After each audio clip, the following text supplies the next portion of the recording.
જ્યારે સમગ્રપણે બુદ્ધિ એક ધ્યેયમાં કેન્દ્રિત થાય છે એવી અવસ્થાને કહેવાય છે ધ્યાન.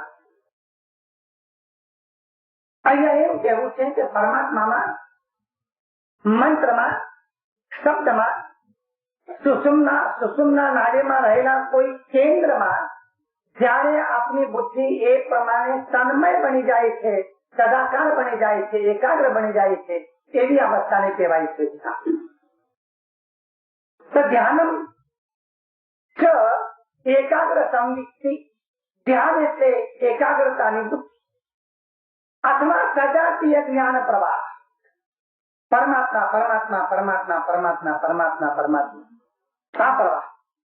આપણો પ્રવાહ આવો નથી. રામ રામ, પૈસો પૈસો, સ્ત્રી સ્ત્રી, આ બધા પ્રવાહ ઘણા વખતમાં ઘૂસી જાય છે.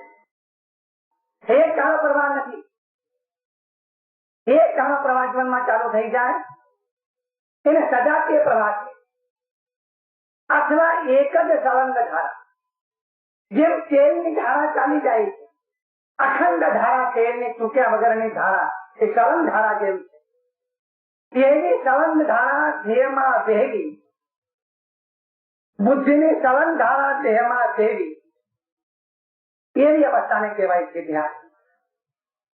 હવે વાત કરવી છે કે આવી ધ્યાનમાં શું ઘટના ઘટે. પહેલી ઘટના કદાચ કઠિન લાગશે, પણ એકાગ્ર બનીને સાંભળશો, એ પણ ધ્યાન થશે. ધ્યાનમાં શું થાય છે? પહેલી ઘટના ઘટે છે, જે ધ્યેય છે, ધ્યાતા જેનું ધ્યાન કરે છે, એ ધ્યેયની સાથે ધ્યાતાને આભેદ અનુભવ થાય. હું અને તે બંને જુદા છે. ધ્યેય અને ધ્યાતા બંને જુદા છે. એ ધ્યાનના પ્રારંભ કારણ. હું ધ્યાન કરનાર આત્મા, હું ધ્યાન જેનું કરું છું તે પરમાત્મા, એ ધ્યાનના પ્રારંભ કારણ. ધ્યાનની ધારા વધતા વધતા વધતા તે કેવી અવસ્થા આવે છે કે જ્યાં ધ્યાતા ખોવાઈ જાય છે અને માત્ર ધ્યેય રહે. એવા ધ્યેયની સાથે ધ્યાતાની, આભેદની, ભેદ વગરની, અદ્વૈતની જે અનુભૂતિ થવી તેને કહેવાય છે ધ્યાન. અને એવી જે અભેદ અનુભૂતિ એને પ્રગટ કરવાના માટે એક શબ્દ તત્વજ્ઞાનમાં વાપર્યો, એ શબ્દ છે સોહમ.